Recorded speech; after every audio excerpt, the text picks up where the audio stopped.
This is the Onion News Network, a 24-hour non-stop news assault.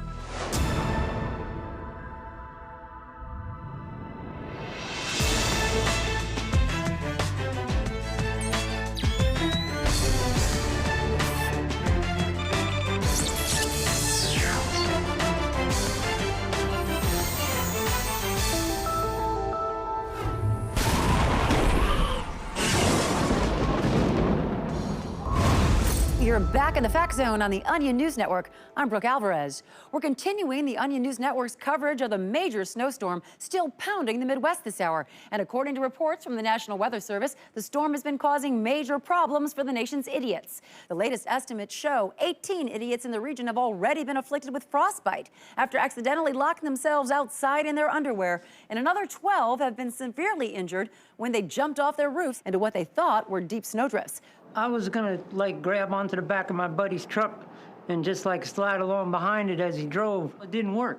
It hurt real bad. It was too cold to scrape off the windshield, and I really wanted a super slush. I don't know what else I was supposed to do. And we'd like to urge any of our viewers who are huge idiots themselves to please have someone who knows how to work a computer help you go to the Onion News Network website, where we've posted several winter weather safety tips to help dumbasses like you survive the snowstorm. And now let's turn to meteorologist Tom Fontaine in the Onion News Network's live 365 weather super tower for more on this brutal storm. Hi, Brooke. Tom, you must really have your hands full up there. I've been waiting my whole career for a storm this big, Brooke. If I screw up tonight, I'll never forgive myself. All right, let me take you quickly through a few of the stories we're watching right now. First, we're going to get it started here in Indianapolis. Now, residents there can expect up to a foot of snowfall by tomorrow, which should give their city 3 full minutes of looking beautifully blanketed in snow before returning to its usual disgusting, slow-crushing wretchedness. Now over to Wisconsin. We've just gotten word here that a massive power outage has left thousands in the southern portion of the state here without access to pornography. A safety advisory has been issued urging residents not to drive to their local liquor stores to purchase porno magazines, as the roads are dangerous right now.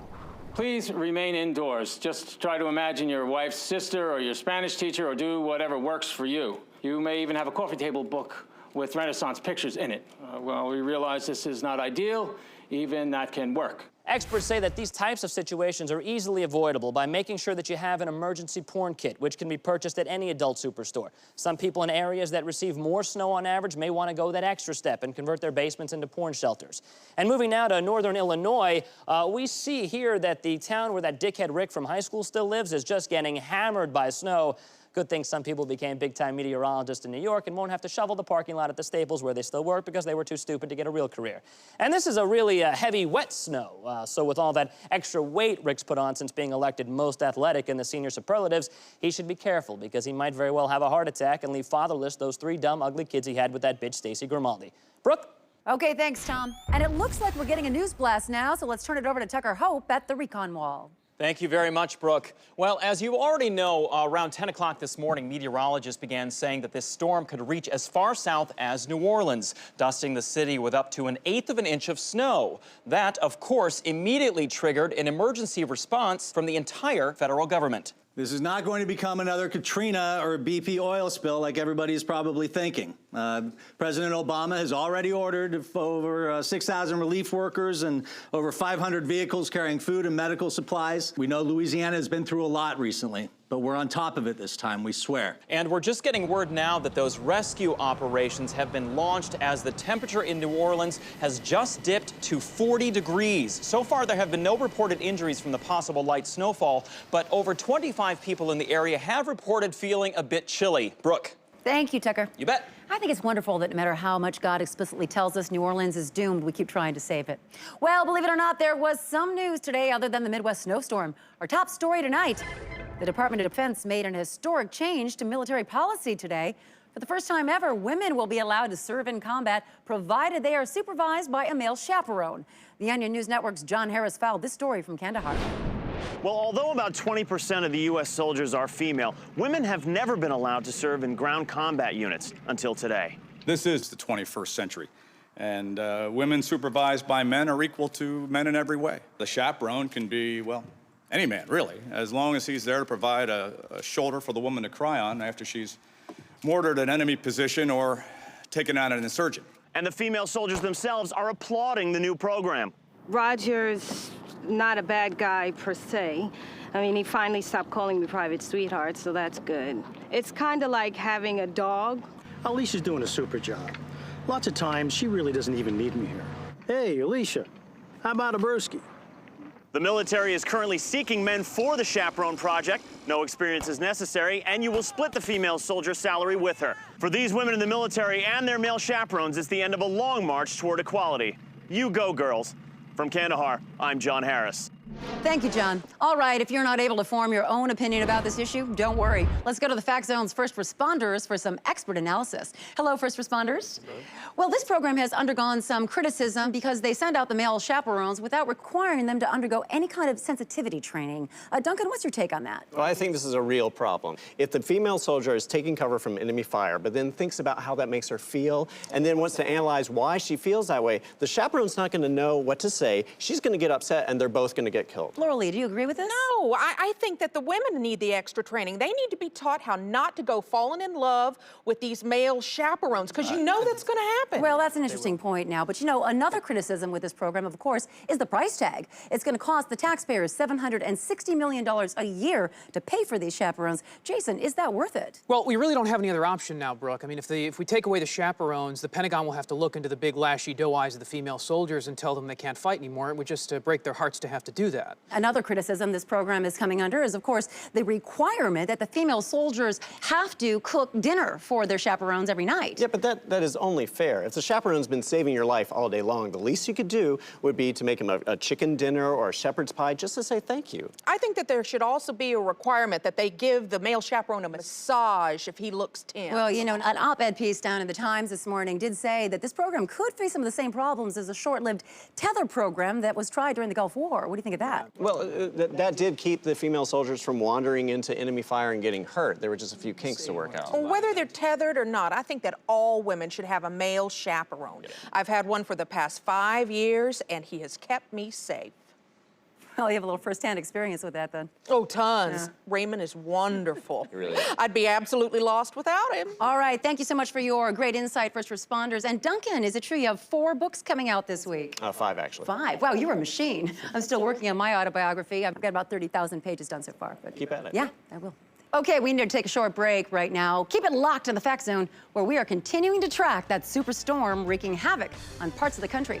We're just getting an update that an Ohio man has miraculously survived a harrowing 3-block walk through the blizzard to get some Popeyes. Stay with us. You are back in the Fact Zone. Please, no talking to anyone at home for the duration of the program. We have an update now on the situation in New Orleans. The nation's entire emergency response apparatus has descended on the city to deal with the potential light snowfall that may hit the region within the next hour. The Onion News Network's Andrea Bennett is on the ground in the French Quarter. Andrea, what is the scene like there? Well, Brooke, Bourbon Street and surrounding areas have been evacuated. The administration's multi-agency coordinated response team has commandeered snowplows from hundreds of cities. There is now about 1 snowplow per block here. Even if snow does start falling, it's predicted there will be no more than a 1/4 inch of accumulation. But the plows have been ordered to drive back and forth all night as a precaution. Now, the National Guard has also instituted a strict curfew to keep transportation routes clear for emergency supply shipments. And soldiers have been instructed to shoot any looters on site. Okay, so they don't want to take any chances this time. No, they absolutely do not. Now, I don't know if you can hear the helicopters above me here, but there have been dozens of them circling the city nonstop so that if for some reason someone ends up on a rooftop and needs to be rescued, they will definitely not have to wait for days. Oh, well, that is good news for anyone worried about that possibility. Absolutely. And, you know, President Obama has also deployed a 500-person cleanup crew to the Gulf Coast just in case the scattered snow showers happen to damage any offshore oil rigs in the area. Okay. Andrea, can you just... Brooke, I'm sorry to interrupt, but a few flakes have started to fall here. Emergency air raid sirens have just started, and I'm now being told that I must evacuate this area. All right. Thank you so much for the update, Andrea. Stay warm down there. Thanks, Brooke. I'm sure I'll be fine. Yeah, I can't tell you how many dead reporters I've heard utter those exact same words. All right, in Hollywood today, Tom Cruise and Katie Holmes are taking matters into their own hands after a series of disturbing encounters with time-traveling soldiers from the year 2075, intent on attacking their daughter, Suri. The couple's publicist announced in a press conference yesterday that a trans-temporal mercenary named Vic's Top Gun is now on the Cruise family payroll. viral. Mr. Top Gun appeared out of a glowing blue portal last night while the Hollywood power couple was out and offered to protect Suri for the price of 400 million Suriads, or $50,000, which the Cruzes accepted immediately. Tom would like to say that he has full confidence in the Los Angeles Police Department and that Vic's Top Gun is just here to help him sleep better at night and to guarantee that no one will disrupt the final transformation. Any man or female who approaches the Dread Queen will have their flesh melted into Zafgar fuel by Vic's Top Gun. The ascendancy cannot be stopped. Show me the money! Tom and Vic's Top Gun have gone straight to work building a protective magno field and a defector roasting pit at Cruz's Malibu home. Let's hope that keeps her safe. And in Washington this afternoon, Congress attempted to pass a law but failed after neither the House nor the Senate could remember how to do it. For more details, here's Onion News Network Washington correspondent Jane Carmichael. Hi, Brooke. The bill in question is the Challenger Memorial Statue Act of 2011, which would allocate $50,000 to create a memorial to the Challenger astronauts at the Air and Space Museum. The bill has unanimous support from both Republicans and Democrats, but unfortunately it's been so long since they actually passed any legislation that not one person in Congress remembers the protocol for making a bill into a law. Well, Jane, you'd think as lawmakers they'd be passing bills all the time. Well, they introduce a lot of bills, but then usually they get held up in questioning the motives and patriotism of whoever proposed them. But didn't they just pass 1 or 2 bills last year? They did, but each time they had to go to former Senator Chris Dodd to help them through the process. He was apparently the go-to guy for that kind of thing, but now that he's retired... Well, why can't they just call him? Well, they did reportedly, but he told them, quote, "I don't work there anymore and I'm not about to do charity work." At that point, several senators tried to go online to find instructions on bill passing, but then quickly became distracted updating their Twitter feeds with disparaging remarks about political rivals and checking Facebook to see if they had any new supporters. Well, it seems that Congress is in the middle of an emergency policy session to try and jog their memories. Let's just take a look at that now. As I recall, we say aye, and then as long as nobody says nay, the bill is passed into law. I know somebody hits a gavel. I concur. I also remember a gavel being involved at some point. Well, in that case, I move that we look up stores where we can buy a gavel. Let the record reflect that we have decided to figure out where we can get a gavel from. Mr. Chairman, I have a question.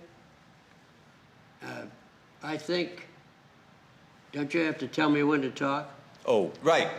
You can have the floor. Good. Now, once it's ready to be passed into law, we email it to the president, correct? I don't know. We probably have to glue it into a book where all the other laws are. That makes sense. Wait, isn't there a Library of Congress? Yeah. The book with all the laws must be in the Library of Congress. I move that we find out where this library is. Does anybody know? No. I have no idea. Dang it. Oh, it looks like they aren't having much luck. No, but they'll keep trying. Next, Congress will try saying the law on TV to see if that makes it official. And after that, they'll have all of the bill's supporters stand in a circle and shake hands with one another simultaneously to see if that works. Yeah, well, let's hope they figure it out. And remember, Jane, eyeliner can work wonders.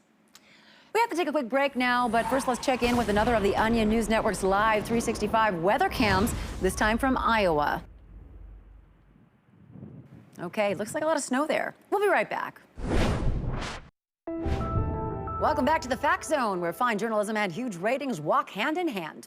Cross-examination with Shelby Cross is one of our top programs here on the Onion News Network. Well, yesterday, Shelby warned us about al-Qaeda's latest plot to populate America with patriotic, peaceful decoy Muslims in order to get us to lower our guard. To explain more about this looming threat, former prosecutor Shelby joins us right now. Hi, Brooke. Hi, Shelby. Now, you have been telling your viewers that al-Qaeda actually has more than 5 million decoy Muslims in our country to soften us up for their next attack. Yes, an attack they will if we don't do something. Listen, these friendly decoy Muslims are virtually everywhere, walking among us, making people think, hey, Muslims, they're just like you and me. I mean, there's no reason. It wouldn't be fair for the police to stop and question every Muslim that's out in public the way Shelby Cross is suggesting, because, ooh, that would just be racist. Yeah, well, that doubt is exactly what al-Qaeda is counting on. So, Shelby, what can we do? Well, if you see a Muslim, I say just walk straight up to them and under your breath just say, I'm on to you. Okay, I don't care if it's a man, a woman, or an adorable little brown baby jihadist in a stroller. Oh, okay. But Shelby, you have also made it clear to your viewers that these decoy Muslims can be so sneaky that sometimes you can't even tell they're Muslim. Oh, yeah, no, they'll hide as Mexicans, as Puerto Ricans, as Vietnamese. I mean, there's absolutely nothing that would let you know that they were, in fact, secretly Muslim. Now, if a Guatemalan or a Mexican ever comes up to me, I just cuff them, I pat him down, and then I look right in the eyes and I say, hey, where are you hiding your Quran, Ahmed? So you have to be on your guard at all times. Oh, yeah. But listen, don't get too close to them. They're extremely dangerous in that they are very, very friendly. Very easy to become friends with them. And next thing you know, hey, you could become a walking decoy Muslim. Okay, Shelby, we don't want that. So what can we do to protect ourselves? Well, if you really suspect that you are in the presence of a decoy Muslim, the only sure thing you could do is actually shoot them. Now, if they start crying out in Arabic as they die, you will know that that person is in fact a Muslim, and you were right. You saved yourself the unfortunate end of being blown up. If they don't cry out that way, they're not a Muslim, and you can go ahead and trust them. Okay, but they'd be dead, Shelby. Yeah, but a dead man is the only man you can trust. You know that. Rule number one. Yeah, okay. Thank you, Shelby. All right, now let's go to Tucker Hope, who has some updates for us on the winter weather battering the nation. Thank you very much, Brooke. We have some more news now on those 7 snowmobilers from Ohio. Sadly, they are still not lost in the wilderness due to the storm, and despite the heavy snow and poor visibility, they continue to whip around on their stupid snowmobiles and act like a bunch of jerks. Ohio Senator Sherrod Brown met with the families of the snowmobilers earlier today to express his condolences that the group of assholes is still out there living it up and not lying badly injured somewhere deep in the woods. Our thoughts and prayers are certainly with them during this time, and we hope that at least one of the snowmobiling dumb shits drives off a cliff soon. And in Chicago, the police have just issued an emergency warning that the so-called snowstorm killer has killed yet again. He's killed over 60 people this winter already, typically preying on the homeless during cold nights. His signature method is to get the victim drunk, brutally freeze them to death, and then dump them in a snowdrift near one of their normal hangouts. So to all of our homeless viewers in Chicago, please stay safe out there tonight. And some new information coming in right now from New Orleans. And as you can see from this weather map, New Orleans is actually receiving some light snow flurries. Rescue workers have begun the preemptive safety measure of rounding up all 9th Ward residents and locking them inside the Superdome. There they will be held for at least 1 month to make sure that the snowstorm has dissipated and has no chance of returning. Portable bathrooms should be arriving by next week. Brooke. Thanks, Tucker. I, for one, love this weather. It reminds me of my childhood in Russia, except, not as many wolves, thankfully. Well, earlier this week, we brought you the tragic story of 23-year-old Washington, D.C. native Danielle Henry, who was hit by a stray bullet and killed. Today, hundreds of friends and family gathered for her funeral, and the Onion News Network's autistic reporter, Michael Falk, was there. Michael, what was the scene like today? What was the scene like today? Thank you, Brooke Alvarez. I am standing here outside Holy Covenant Church in Washington, D.C., where people have gathered to say things about Danielle Henry before putting her dead body in the ground. Many onlookers have tried to quiet Danielle's mother by placing both of their arms around her and slapping her on the back. An Onion News Network reporter was there to talk to the mother earlier. How do you feel about your daughter getting shot? Oh, come on. She don't want to talk to you. Why? Why do you think? Get out of here. Get out of here. Danielle's mother was wearing a shirt that was missing the second bottom from the button in a row of 7. The buttons were black. Many other people came to the church to say that it is a bad thing that Danielle is a dead body now. Among those people was City Councilman William Braderman. Oh, it's just awful. More and more innocent people are getting killed every year. In 2010, there were 132 homicides in Detroit. In 2009, there were 141 homicides in Detroit. In 2008, there were 186 homicides in Detroit. In 2007, there were 181 homicides in Detroit. Quite a number. In 2006, there were 169 homicides in Detroit. Okay. How do you think people in the neighborhood feel about today's funeral? How do you think they feel? How do you think they feel? Happy because they get to see each other. No. Sad because Danielle is dead. Yes. Yes. Very troubling story. It sounds like a very sad day. No, I saw 3 red cars. It was a very good day. Okay, thank you, Michael. Okay, let's go now to Gainesville, Florida, where some typos have marred an otherwise powerful protest march. Approximately 300 people showed up expressing outrage. This is Rebel Leader Gold Cocktail. Time is short. You must prevent Surrey from... The Syrians have discovered our stronghold. We cannot contain them. Listen to me. Do not see Mission Impossible 6 when it comes out in 2018. Contains an insidious mind control device that will cause you to turn on your own family. Queen Suri must not consummate a marriage to Jaden Smith in 2029. It must be stopped at all costs! Well, I couldn't agree with you more. And I agree with you. Tonight on Concurrence Roundtable. You are absolutely correct. I couldn't have said it better myself. Have I told you how vibrant you're looking lately? Excuse me, can I finish before someone says something absolutely brilliant? The sparks fly as 3 experts agree entirely on solutions to the recent violence in Afghanistan. No one could even argue with that. Your logic is flawless. My logic was based on a point you made earlier. I have nothing to add to what you're saying, and I agree completely. How can someone so handsome also make such cogent remarks? Concurrence Roundtable, tonight at 11 on the Onion News Network. Thanks for tunneling your way under the fence and back into the Fact Zone. Don't forget, every night this week on the Onion News Network, tune in for our special miniseries, Dumb in America, a 5-part television event exploring the lives of America's dumbest people and asking what it means to be dumb today. Tonight's episode focuses on people who frequently get their heads stuck in things. Definitely make sure not to miss that one. All right, now I'd like to take a moment to talk about something that's been in my sights.